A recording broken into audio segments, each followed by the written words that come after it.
maxaad ka og tahay fadeexadii maanta ka dhacday deegaanadii doorashada ee ka socotay maamulka galmudug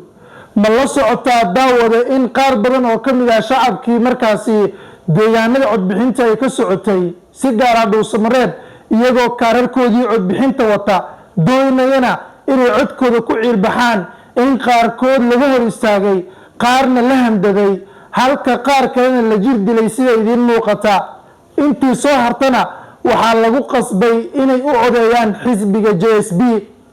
ma la socotaa daawada in xubnihii kormeerayaasha ahaa ee ka socday xisbiga tawfiiq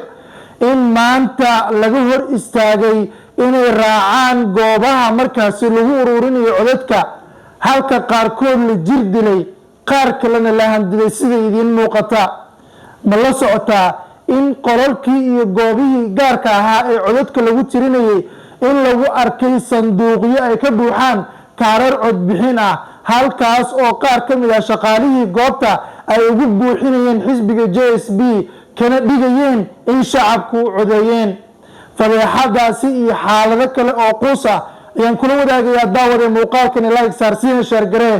oo markaasi la wadaag saaxiibadaada si muuqaalkani meel sare u gaaro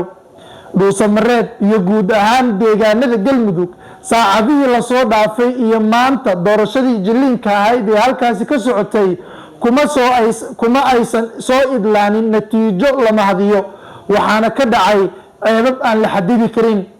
waxaa saacadihii lasoo dhaafay baraha bulshada si markaasi aan kala joogsi ahayn ugu faafayay muuqaalo sir ah iyo xogo xasaasi ah oo tusinaysa in hufnaan la-aan baahsan ay ka jirto doorashada ka socota maamulka galmudug dhibco madow ayaa xilligani dil hubanaya guddiga doorashooyinka oo horeyba markaasi fara badan lagu fiiqayay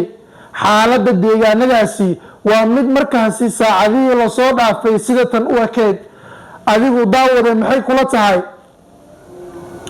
dhanka kalena xubinkan markaasi matalaya xisbiga JSB ee ah musharaxa madaxweyne ee maamulkaasi galmudug liibaan shuluq ayaa waxaa lagu tilmaamaa inuu yahay madaxweynaha sida dhabta ah ee dooran ee galmudug balse keliya uu jiliinka u dhiman yahay jiliinkiisana uu maanta bilowday